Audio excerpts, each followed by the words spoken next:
নবীজি দ্বিতীয় স্টেপে বলে দিলেন, যারা গর্ভপাত করে খাবারের লোভে ইজ্জত চলে যাবে, সেই লোভে সন্তানকে হত্যা করে খুনি, তারা বড় অপরাধী।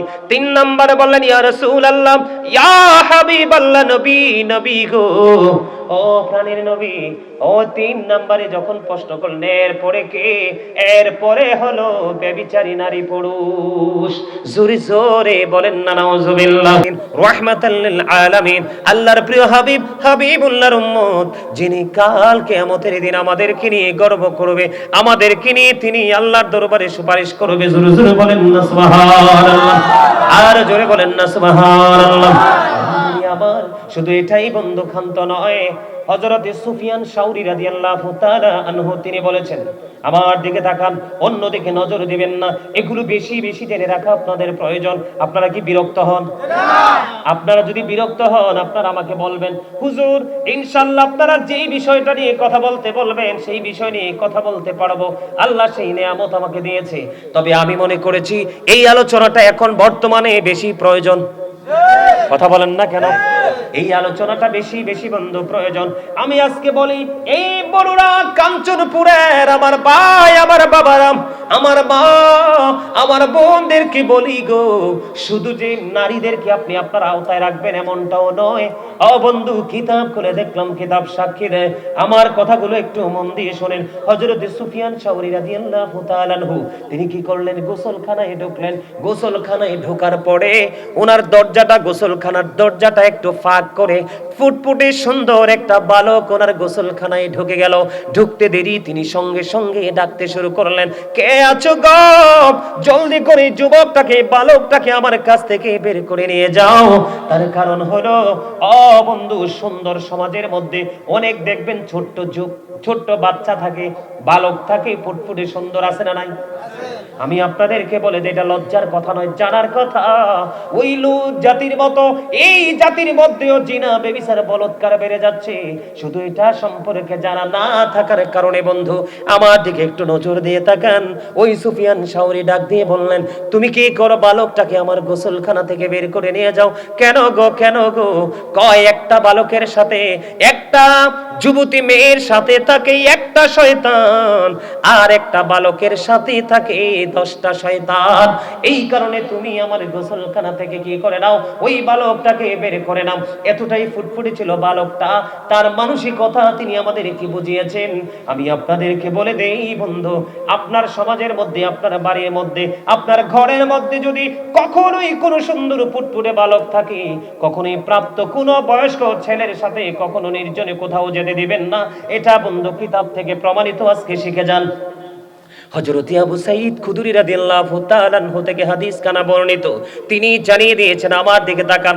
আল্লাহর হাবিব বলেছেন, পৃথিবীর বুকে আমার কোন উম্মত যদি চক্ষুটাকে জীবন থেকে মরণ পর্যন্ত এমনি করে নিচু করে রাখতে পারে রে, তার মানে কিছু কিছু লোক আছে দেখবেন বুড়া হয়ে গেছে, অন্যের বিবির দিকে নজর দেওয়া বন্ধ করে না, ঠিক আছে না নাই?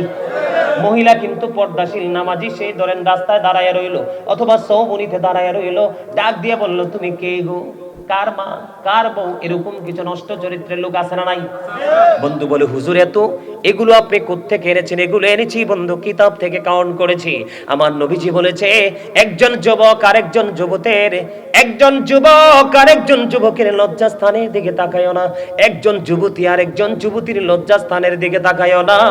এই যুবকের দল বন্ধু, জাগ বেঁধে কখনোই তোমরা, আল্লাহর হাবিব বলেছেন, দুইটা প্রাপ্তবয়স্ক যুবক কখনোই এক কাঁথার নিচে তোমরা ঘুমায়ও না।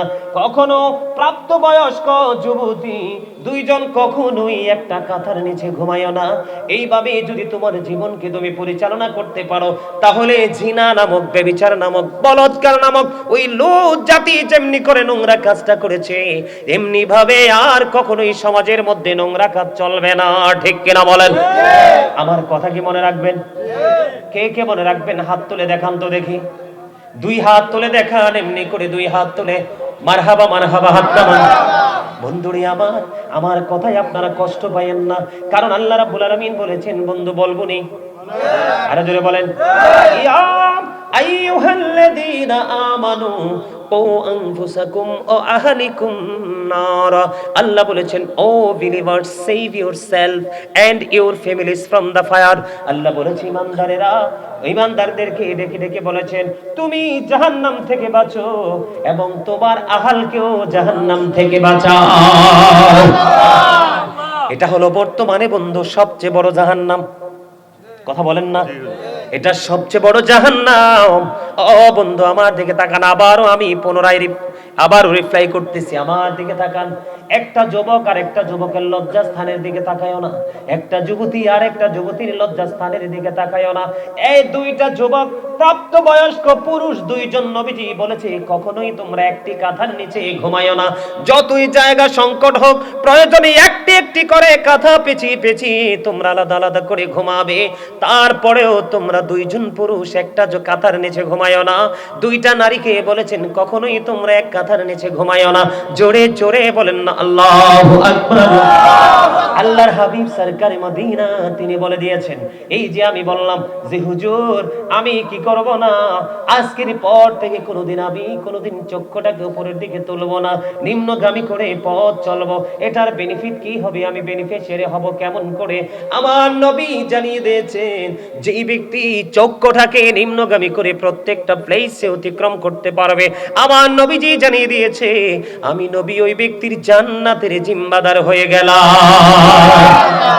হযরত শাহুর ইবনে সাদ রাদিয়াল্লাহু তাআলা আনহু থেকে হাদিস কানা বর্ণিত, আপনার আমার প্রাণের নবী, দু জাহানের বাদশা নবী, তিনি জানিয়ে দিয়েছেন কেউ যদি পৃথিবীর বুকে দুই সোয়ালের মধ্যখান এবং দুই রানের মধ্যখানের দায়িত্ব নিতে পারে, আমি নবী তার জান্নাতের দায়িত্ব নিয়ে নিলাম। বুঝে আসছেনি? দুই সোয়াল মধ্যখানে হলো মুখ, আর দুই রানের মধ্যখান হলো লজ্জাস্থান। আল্লাহর হাবিব বলেছেন এই দুইটি জায়গার দায়িত্ব নিয়ে নাও যুবক, ও যুবতী, আমার ভাই বাবার, আমার মা বোনেরা, সবাইকে বিনীতভাবে অনুরোধ করছি, তোমরা এই দুইটি জায়গার দায়িত্ব নিয়ে নাও। আমার নবীজি জানিয়ে দিয়েছে তোমাদের জান্নাতের দায়িত্ব আমি নবী নিয়ে নিলাম। জোরে জোরে বলেন না সুবহানাল্লাহ। আল্লাহর হাবিবকে প্রশ্ন করা হলো, ইয়া রাসূলুল্লাহ, ইয়া হাবিবাল্লাহ, নবী, নবী গো, ও প্রাণের নবী, আল্লাহর কাছে সবচেয়ে অপছন্দের কাজ কোনটা? আমার নবীজি জানিয়ে দিল আল্লাহর কাছে সবচেয়ে অপছন্দ, সবচেয়ে বড় অপরাধ হলো আল্লাহর সাথে কাউকে শরীক করা। আল্লাহ তো লা শারিক, আল্লাহ তো আহাদ, কুল হু আল্লাহু আহাদ, ঠিক কিনা বলেন? এটা সবচেয়ে বড় অপরাধ ইয়া রাসূলুল্লাহ, ইয়া হাবিবাল্লাহ। তারপরে বড় অপরাধ কোনটা গো? এখন আমাদের সমাজের মধ্যে ম্যাক্সিমামই গর্ভপাত করা হয়। জানেননি আপনারা? গতকালকে রাত্রে প্রোগ্রাম শেষ করে যখন বাসার দিকে আসছিলাম, কে জানি বলল, আমি শুনলাম মেইন রোডে আমাদের কুমিল্লা সিটির উপরে শুনতে পাইলাম পাশে নাকি একটা মাঠ আছে, ওই মাঠের মধ্যে 2-3 দিনের বাচ্চা হবে, অথবা 2-3 ঘন্টা বা 4-5 ঘন্টার বাচ্চা হবে, খোলা মাঠে রেখে বন্ধু চলে গেছে। নাউজুবিল্লাহ বলেন না। আমাদের অনেক মা কিন্তু বয়স হয়ে গেছে, সন্তান বড় হয়ে গেছে, এই জন্য সন্তান গর্ভে চলে এসছে, এটাকে মেরে ফেলে। আছে না নাই? আমাদের মধ্যে আছে না নাই?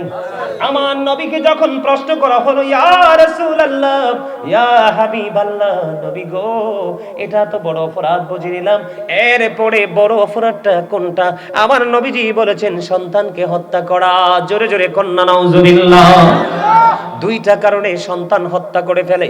একটা হলো অনেকেই চিন্তা করে যে আমার সন্তানটা আসলো, এতগুলো খাওয়াইতে পারি না, এটাকে কেমন করে খাওয়াবো। আর বন্ধু, ওই যে বলেছি বড় লোক, আপনি দেখবেন সমাজের মধ্যে যত নষ্ট কাজ, দুষ্ট কাজের ফসরই কিন্তু বড় লোক থেকে আসে। কথা কয় না? আরে কথা কয় না? আমার কথা কি ঠিক না ঠিক? আপনারা ঠিক কইলেও ঠিক, না কইলেও ঠিক। আরে ভাই, আপনারা তো হার্ট অ্যাটাক করে মারবেন। হাসতে পারেন না? দাঁত আসেনি, দেখান তো দেখি একটু। দাঁত নাই লাগে হাসেন না? না, এই মিয়া, এমনি ঘোমরামুখী হুতুম পেছার মতো যারা থাকে তারাই হার্ট অ্যাটাক করে মারা যায়। আমার মন গড়া বানানো কথা নয়। আমি যদি আপনার মানুষের মানসিকতা নিয়ে যদি ওয়াজ করি, যেটাকে বলা হয় মনোবিজ্ঞান, ঠিক কিনা বলেন? হ্যাঁ, হ্যাঁ হ্যাঁ, ওই যে উনি বলতে সাইকোলজি থেকে যদি কথা বলি তাহলে কিন্তু আপনারা ভিন্ন দিকে চলে যাব, কিন্তু সেই দিকে যাব না। তবে একটা এক্সাম্পল দেই, নবীজি বলেছেন তোমরা সব সময় ফ্রি মোডে থাকো। কি থাকো? তোমরা সব সময়, নবীজি বলেছেন ফ্রি থাকো। ফ্রি মোড মানুষকে অনেক বেশি সুস্থ রাখে, হার্টটাকে অনেক বেশি স্ট্রং রাখে। ফ্রি থেকো, যত দেখবা গুমরা, হঠাৎ করে দেখবা হি ইজ ডেড। কই কেমনে, কই স্পট ডেড, কেমনে হইছে, কই হার্ট অ্যাটাক, হৃদরোগ তো থাকবে না। সারাক্ষণ মুখের 12টা বাজায়, ব্রেইনের 12টা বাজায় অফ, আছে না নাই? মনে মনে ভাবে হামসে বড় কোন হে, কথা বলেন না, আমি বলো তুমসে বড় নেহি হে, ঠিক না? ঠিক কি হুজুর, কন্যা কথা কন্যা কি, হ্যাঁ? যে আপনাকে বড় বলে বড় সে নয়, লোকে যারে বড় বলে বড় সে হয়, ঠিক না? ঠিক, আরো জোরে। যে নিজেকে বড় মনে করে সে তো শয়তানের ধোকায় পড়ছে। পরীক্ষা করিতে শুধু বান্দার ঈমান, শয়তান পাঠিয়েছে মালিক সুবহান। দেখি বান্দা শয়তানের ধোকায় পড়িয়া, ঠিক থাকে কি যায় আমাকে ভুলিয়া। আপন কালাম বিছে ফরমিয়েছেন খোদা, আর বান্দা শয়তান থেকে থাকো জুদা। বুঝেন নাই? I mean, Satan is the eternal enemy of the believers. শয়তান হলো ঈমানদারদের প্রকাশ্য শত্রু। কিন্তু আজকে আপনারা যারা খাও গাপটি মেরে বসে আছেন এখানে, আপনাদের জন্য একটা গুড নিউজ, সেটা হলো আল্লাহ বলেছেন ইন্না কাইদা শাইতানি কানা দাঈফা। আল্লাহ বলেছেন শয়তান ডিসিপশন ইজ ভেরি উইক। শয়তানের ধোঁকা মুমিনের জন্য একেবারে দুর্বল। শয়তান হাজার চেষ্টা করলেও মুমিনকে গায়েল করতে পারে না। আওয়াজ তুলে বলেন না সুবহানাল্লাহ। ধান ঝাড়তে ঝাড়তে ঝাড়তে ঝাড়তে দেখবেন সিডা সব চলে যায়, কথা কন না কেন? আর যেগুলো একদম পুক্ত, আমরা বলি পুষ্ট, এগুলারে কিন্তু হাজার চেষ্টা করলেও কিন্তু কুলা থেকে যায়, ঠিক কিনা বলেন? ঠিক পাকা ইমানদার এমন জুমার দিনে সবচেয়ে দামি পোশাক পরে সবার আগে মসজিদে, আর বের হওয়ার জন্য তো লাফালাফি করে না, বাইরে হয় সবার পরে, ঠিক না বেঠি? আর সমাজের বিশেষ করে এখন অসভ্য, ম্যাক্সিমাম অসভ্য লোক সমাজে, মসজিদের সভাপতি, সেক্রেটারি, মোতোয়াল্লি, ক্যাশিয়ার 100% ডিস্টার্ব। আমা কথা কন না কিল্লে? 1 ডজন রিকশাওয়ালা আছে, কয় ডজন? 1 ডজন রিকশা আছে, রিকশাওয়ালা আছে কোথায়? বরুড়া, কাঞ্চনপুরে। এক্সাম্পল, সাপোজ, কথার কথা। এখন রিকশাওয়ালা 1 ডজনের হৃদয়ে নবীর প্রেমে ভরা, অন মসজিদের সভাপতির আত্মা 100% মরা। হে চিন্তা করে হুজুরের ওয়াজ তো গরম পানির মতো আমার গায়ে পড়বে, আজকে আমি আগে যাব না, একদম পড়ে যাব। কি করব? এখন তো 12 জনের সামনের কাতারে তো ফুলতেছে, এই ঘাড় বাঁকা করে কাদের উপর কাঁধ চপকিয়ে সে সামনের কাতারে যেতে চায়। নবীজি বলেছে হাদিসের ভাষায় সে 100% বেয়াদব। আল্লাহর হাবিব বলে দিয়েছেন যিনি সবার আগে মসজিদে যাবে রে, তিনি হলো বাইতুল্লাহ। আজকের জন্য, আজকের জুমার দিনে বাইতুল্লাহ আজকে হলো ফার্স্ট বয়, রোল নাম্বার 1। এটা পৃথিবীর কেউ বন্ধু রোল নাম্বার ডাকে না, ডাকে মসজিদের 2 পাশে দাঁড়াইয়া ফেরেশতা। এগুলো কাল হাসরের দিন ওপেন করে দেওয়া হবে। এক জায়গা থেকে আরেক জায়গায় নিয়ে যাচ্ছি আপনাদেরকে একটু মজা দেওয়ার জন্য। পুনরায় আমি আবার আমার আলোচনায় ফিরে যাব বন্ধু, একটু মজা দেই। আজকে আমার কাছে বড় আফসোস লাগে, সাইয়্যিদুল আইয়াম ফ্রাইডে, ঠিক কিনা বলেন? জুম্মার দিন সব দিনের চাইতে দামি, রোজার ঈদের দিনের চাইতে দামি, কুরবানির ঈদের দিনের চাইতে দামি, সব দিনের চাইতে দামি রে। কেউ যদি রিকশাওয়ালা বন্ধু একটা বুঝেন দামি কেমনে হয়, রিকশাওয়ালা কিন্তু সামনের কাতারে বসে গেল সবার আগে এসে, আমল নামায় নবীজির হাদিস অনুযায়ী তার আমল নামায় ঢুকে গেল কুরবানির সওয়াব। আর সভাপতি, সেক্রেটারি, মোতোয়াল্লি যেই কোনো একজন মোটা আর কি একটু দেখতে শুনতে গায়ে গোটা বড়, উনি আসছে সবার পরে। অন্য সিব এত খারাপ, বন্ধু ইমাম সাহেব খুতবা নিয়ে দাঁড়িয়ে গেছে মিম্বারে। ইমাম সাহেব খুতবা দেয়া শুরু করলো, আলহামদুলিল্লাহি নাহমাদুহু ওয়া নাস্তাঈনুহু ওয়া নাস্তাগফিরুহু ওয়া নু'মিনু বিহি ওয়া নাতাওয়াক্কালু আলাইহি। এমনি পড়ে কি পড়ে না? আরো জোরে বলেন। এখন এখন ইমাম সাহেব খুতবা দেওয়া বন্ধ শুরু করে দিল। ও বন্ধু, হেলতে হেলতে ধুলতে ধুলতে শর্ট প্যান্ট, শর্ট লুঙ্গি, শর্ট গেঞ্জি গায়ে মসজিদে এসছে, আর পাঞ্জাবি যদি পরে আসছে, দামিটা নামায় নাই, কম দামিটা থার্ড পারসন, ঠিক কিনা বলেন? জামাটা হলো থার্ড ক্লাস। এখন মসজিদে ঢুকে গেল। আল্লাহ রাসূলের বাণী অনুযায়ী বন্ধু বলে দিলাম, তার আমল নামায় ডিম কুরবানির সওয়াব জুটবে না। খুতবা দেওয়া পর্যন্ত যত মানুষ মসজিদে আসবে, লাস্ট টাইমে তার আমল নামায় আসবে ডিমের সওয়াব। কিন্তু ওই পর্যন্ত সভাপতি, সেক্রেটারি, মোতাল্লি এমন অসভ্য বহুত দেখছি। এই কারণে বন্ধু এখন জুমার নামাজ পড়ানো পর্যন্ত ছেড়ে দিয়েছি। আমাদের মতো লোক, তাদের দাসত্ব করা সম্ভব নয়, ঠিক কিনা বলেন?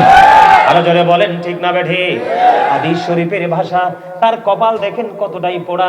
আমার নবীজি বলেছেন, যেই ফেরেশতারা তার রোল নাম্বার ডাকার জন্য সিরিয়াল মেইনটেইন করে আসলো, আজকে জুমার দিনের মুসল্লি হিসাবে তাকে কালেক্ট করার জন্য আসলো, ওই তার নসিব এত খারাপ।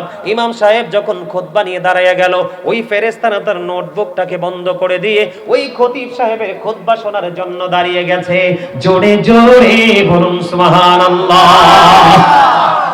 এবার বলেন একবার নাউজুবিল্লাহ।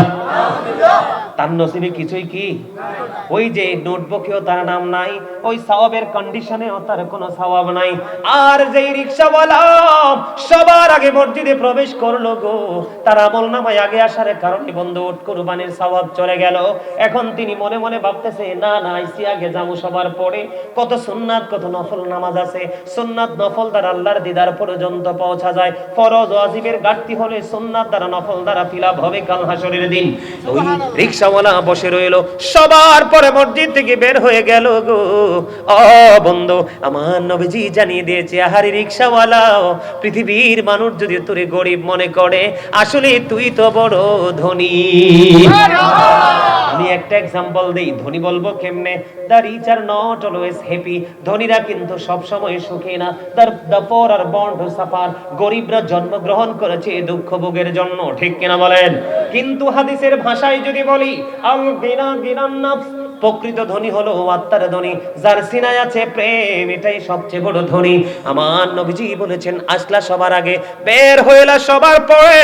ওই রিকশাওয়ালা বাড়ি যাইতে যতগুলো কদম লাগবে রে, প্রত্যেকটা কদমে কদমে কদমে কদমে 1 বছরের নফল ইবাদত করে করে দেওয়া হবে। আমি আপনাকে বলি, এই মসজিদ থেকে বের হলে, মসজিদের নাম কি? বাইতুল আকসা জামে মসজিদ। তো বাইতুল আকসা কাঞ্চনপুর, বাইতুল আকসা জামে মসজিদ। আমি বললাম, এই মসজিদ থেকে বের হয়ে ঘরটাতে যাইতে মিনিমাম লাগবে মিনিমাম 50টা কদম লাগবে। কয়টা? একটা কদমে 1 বছরের সওয়াব যদি হয় রে, তাহলে 50টা কদমে 50 বছরের নফল ইবাদতের সওয়াব। জোরে জোরে সুবহানাল্লাহ। আপনাদেরকে বোঝানোর জন্য বলেছি। ও বন্ধু, একটা যুবক, ওই যে সাদা গেঞ্জি আমার এক চাচতো ভাই, আমি দেখেছি, তুমি শুধু তাকাইও না, আমি তোমাকে মিন করে বলছি। এই যে টুপি ছাড়া যুবক দেখছেন, সাদা পাঞ্জাব, সাদা গেঞ্জি গায়ে, আমি বসার পরে আমি দেখলাম তার দৃষ্টি দুইটা আমার দিকে পলকহীন ভাবে তাকিয়ে আছে। বন্ধু, এই দৃষ্টি হলো প্রেমের দৃষ্টি। এই কারণে আমি আপনাদেরকে বলে দিতে চাই, আপনার জীবনে প্রত্যেকটা জায়গা থেকে আপনি নিয়ামত 100% নিতে পারবেন, যদি ধীরে আস্তে শান্তভাবে রিল্যাক্স মোডে যদি আপনি কাজ করে বের হতে পারেন, তাহলে আপনি পাবেন নিয়ামতের বেশি। জোরে জোরে বলেন সুবহানাল্লাহ। আপনারা শুরুতে এসেছেন, শেষে আমার সাথে বের হয়ে যাবেন, রাজি তো? ঘুম তো সারা জীবন ঘুমানো যায়, যায় কি যায় না? বন্ধু গো, আজকের রাত তুমি কুরবানি করে দাও, কারণ তোমার জীবনের সময়ের হিসাব আল্লাহ রাব্বুল আলামিন নিবে। ওই সময়ের হিসাব যদি দিতে না পারো, তুমি তো অ্যারেস্ট হয়ে যাবে, বাঁচতে পারবা না, মরতে পারবা না, পালাইতেও পারবা না। ওই জায়গায় একটু পরে আসবো, তবে নোংরা জায়গাটা আমি একটু শেষ করে দেই, নিবেন তো? আল্লাহর হাবিবকে যখন বলে দিলেন, নবীজি দ্বিতীয় স্টেপে বলে দিলেন, যারা গর্ভপাত করে খাবারের লোভে ইজ্জত চলে যাবে, সেই লোভে সন্তানকে হত্যা করে খুনি, তারা বড় অপরাধী। 3 নম্বরে বললেন, ইয়া রাসূলুল্লাহ, ইয়া হাবিবাল্লাহ, নবী, নবী গো, ও প্রাণের নবী, ও 3 নম্বরে যখন প্রশ্ন করলেন, এরপরে কে? এরপরে হলো ব্যভিচারী নারী পুরুষ। জোরে জোরে বলেন না নাউজুবিল্লাহ। বন্ধুরে আমার, অনেক লম্বা একটা হাদিস। এই হাদিস শরীফের মধ্যে সামুর ইবনে জুনদুব রাদিয়াল্লাহু তাআলা আনহু থেকে হাদিস খানা বর্ণিত। হাদিস খানা এসেছে বুখারী শরীফের মধ্যে। হাদিসের একটা জায়গায় একটা কোট করে আমি বলছি বন্ধু, আমার নবী একদিন সাহাবায়ে কেরামদেরকে বললেন, তোমরা আজকে কোনো স্বপ্ন দেখেছো কিনা? সাহাবায়ে কেরাম বললেন, ইয়া রাসূলুল্লাহ, না গো না, আমরা কোনো স্বপ্ন দেখিনি। আমার নবীজি বললেন, আমি আজকে একটা স্বপ্ন দেখেছি। ইয়া রাসূলুল্লাহ, কি স্বপ্ন দেখেছেন?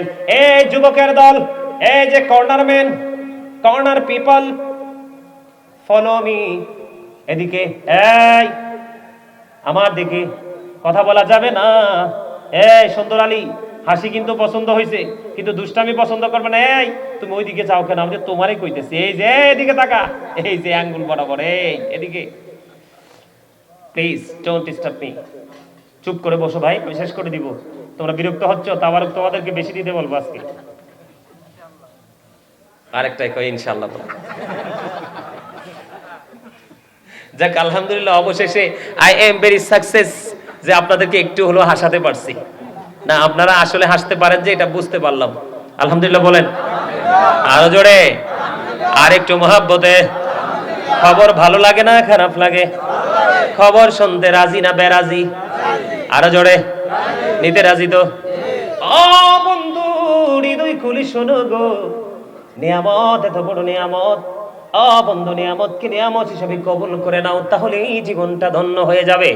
নবীজি বললেন আমার দিকে, নবীজি বললেন, ইয়া রাসূলুল্লাহ, স্বপ্নটা কি? অনেক বড় হাদিস, মিনিমাম হাদিসটা ব্যাখ্যা করতে আমার কমপক্ষে লাগবে 1 ঘন্টা। বিশাল লম্বা হাদিস বন্ধু। এর মধ্যে আমার নবীজি দেখলেন 2 জন ফেরেশতা নবীজিকে নিতে আসলেন। ইয়া রাসূলুল্লাহ, চলুন আমরা ভ্রমণ করে আসি। স্বপ্নে দেখেছেন আমরা, আমার প্রাণের নবী।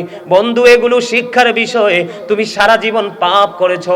আমি আজকে বলে দিলাম, যদি কোনো যুবক বিবাহের আগে, কোন যুবতী যদি বিবাহের আগে যদি জিনায় লিপ্ত হয়ে থাকে, আল্লাহ রাব্বুল আলামিন তাকে কোনো না কোনো সিলায় মাফ করে দিবে। কিন্তু বিবাহের পরে যারা জিনা করবে রে, ও বন্ধু, তাদের কোনো ক্ষমা নাই, তাদের কোনো ক্ষমা নাই। জোরে জোরে বলেন না নাউজুবিল্লাহ। বন্ধুরে আমার, 2 জন ফেরেশতা আসলো, এসে বলল, ইয়া রাসূলুল্লাহ, চলুন, সঙ্গে চলুন। চলতে শুরু করলেন। চলতে চলতে চলতে চলতে বন্ধু গেলেন, অনেকগুলো দৃশ্য দেখলেন। এর মধ্যে হঠাৎ করে নজর দিয়ে চাইয়া দেখলেন নবীজি আগুনের একটা চুলা দেখা যায়। এই চুলার মধ্যে নারী এবং পুরুষদেরকে উলঙ্গ দেখা যায়। উলঙ্গ অবস্থায় বন্ধু তাদেরকে কি করলো? ওই উলঙ্গ অবস্থায় তাদেরকে শুধু পড়তেছে। নবীজি প্রশ্ন করলেন, এরা কারা রে? সব দৃশ্য, সবগুলো স্টেজ তিনি অতিক্রম করার পরে যখন রিটার্ন করার সময় হলো, ওই সময় আমার নবীজি যখন চলে আসবে, ওই ফেরেশতাদেরকে প্রশ্ন করলো। সব প্রশ্নের উত্তর নবীজি নিয়ে নিলেন। এর মধ্যে বন্ধু আগুনের চুলার মধ্যে নারী এবং পুরুষকে উলঙ্গ দেখতে পেলেন। পড়ে ছাই হয়ে যাচ্ছে রে, চিৎকার তাদের কেউ শোনার নাই। কারণ আল্লাহ রাব্বুল আলামিন বলে দিয়েছে, হি হো অবিস দা এবস্টিল অবিস আল্লাহ, যে আমার রাসূলকে মানলো সে যেন আল্লাহকে মানলো। আল্লাহ বলেছেন, সে বলুন, ইফ ইউ ডু লাভ আল্লাহ, যদি তোমরা আল্লাহকে ভালোবাসো, ফলো মি মুহাম্মদ সাল্লাল্লাহু আলাইহি ওয়াসাল্লাম, মুহাম্মদ সাল্লাল্লাহু আলাইহি সাল্লামের অনুগত হয়ে যাও, আল্লাহ উইল লাভ ইউ, আল্লাহ তোমাদেরকে ভালোবাসবে। এন্ড ফরগিভ ইউর সিনস, আল্লাহ তোমাদের জীবনের গুনাহগুলি maaf করে দিবে। আল্লাহ বলেছেন, আমি হলাম স্রষ্টা, আর আমি সৃষ্টির শ্রেষ্ঠ করে পাঠিয়েছি হাবিবুল্লাহ। আমরা কালিমার দিকে তাকাই। আমি প্রায় সময় বলে থাকি, আমার মুর্শিদ, প্রাণ মুর্শিদ ডক্টর আহমদ পেয়ারা বাগদাদি সেটা বলতেন, আল্লাহ of the first pillar is the Lord of all Rabbul Alameen. Muhammad Rasulullah sallallahu alayhi wasallam is the blessing for the world, rahmatal lil alamin. Zuri zuri bolen na subhanallah. Ere যুবক, ও আমার যুবকেরা, আমার ভাই বাবারা, মা বোনেরা, সবাই শোনো। আমার নবীজি বলবে, কারণ আল্লাহ তো আল্লাহর হাবিবকে মদিনা আল্লাহকে পাওয়ার জন্য স্টেশন বানাই দিয়েছে, ঠিক কিনা বলেন? আপনি জান্নাতে যেতে হলে টিকিট নিতে হবে রাসূলের কাছ থেকে। রাসূল ছাড়া টিকিট মিলবে না।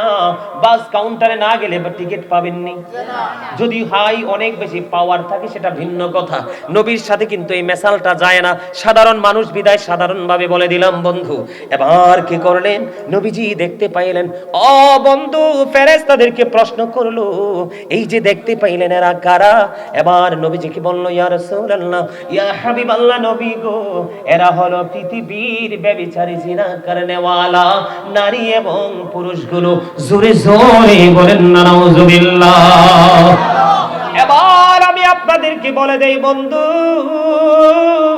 মনে মনে চিন্তা করবেন, বল হুজুর, পৃথিবীতে ঘুষ দিয়ে পার পাওয়া যায়, টেলিফোন দিয়ে পার পাওয়া যায়, কত রাস্তা খুঁজে পার পাওয়া যায়, ওপারে পার পাওয়ার কোনো সুযোগ নাই। আমার দিকে তাকানো বন্ধু, আগুন সম্পর্কে আমার নবীজি জানিয়ে দিয়েছেন। হযরতে আবু হুরায়রা রাদিয়াল্লাহু তাআলা আনহু থেকে হাদিস বর্ণিত। শুধু আগুন আপনারা মনে করবেন না যে এটা নরমাল আগুন। আমার নবীজি জানিয়ে দিয়েছেন জাহান্নামের আগুনটাকে 1000 বছর যখন তাপ দেওয়া হলো, আগুনের রং হয়ে গেল লাল। আল্লাহ কয় না না, এই আগুনে হবে না রে।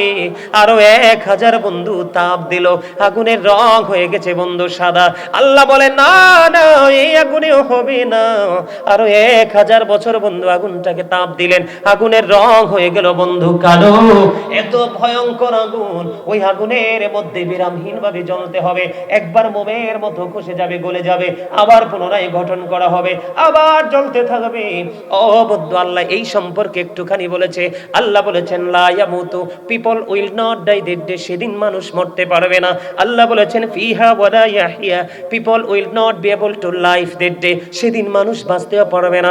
আল্লাহ বলেছেন ওমা হুমান হাবি গায়িবিন, people will not be able to escape that day, সেদিন মানুষ সেখান থেকে পালাইতেও পারবে না। ইয়া রাসূলুল্লাহ, ইয়া হাবিবাল্লাহ, নবী গো, এত ভয়ঙ্কর অবস্থা হয়ে যাবে মানুষের, অথচ এই মানুষগুলোকে আল্লাহ এত সুন্দর করে বানাইছেন। আল্লাহ রাব্বুল আলামিন বলেছেন ফি আই সূরাত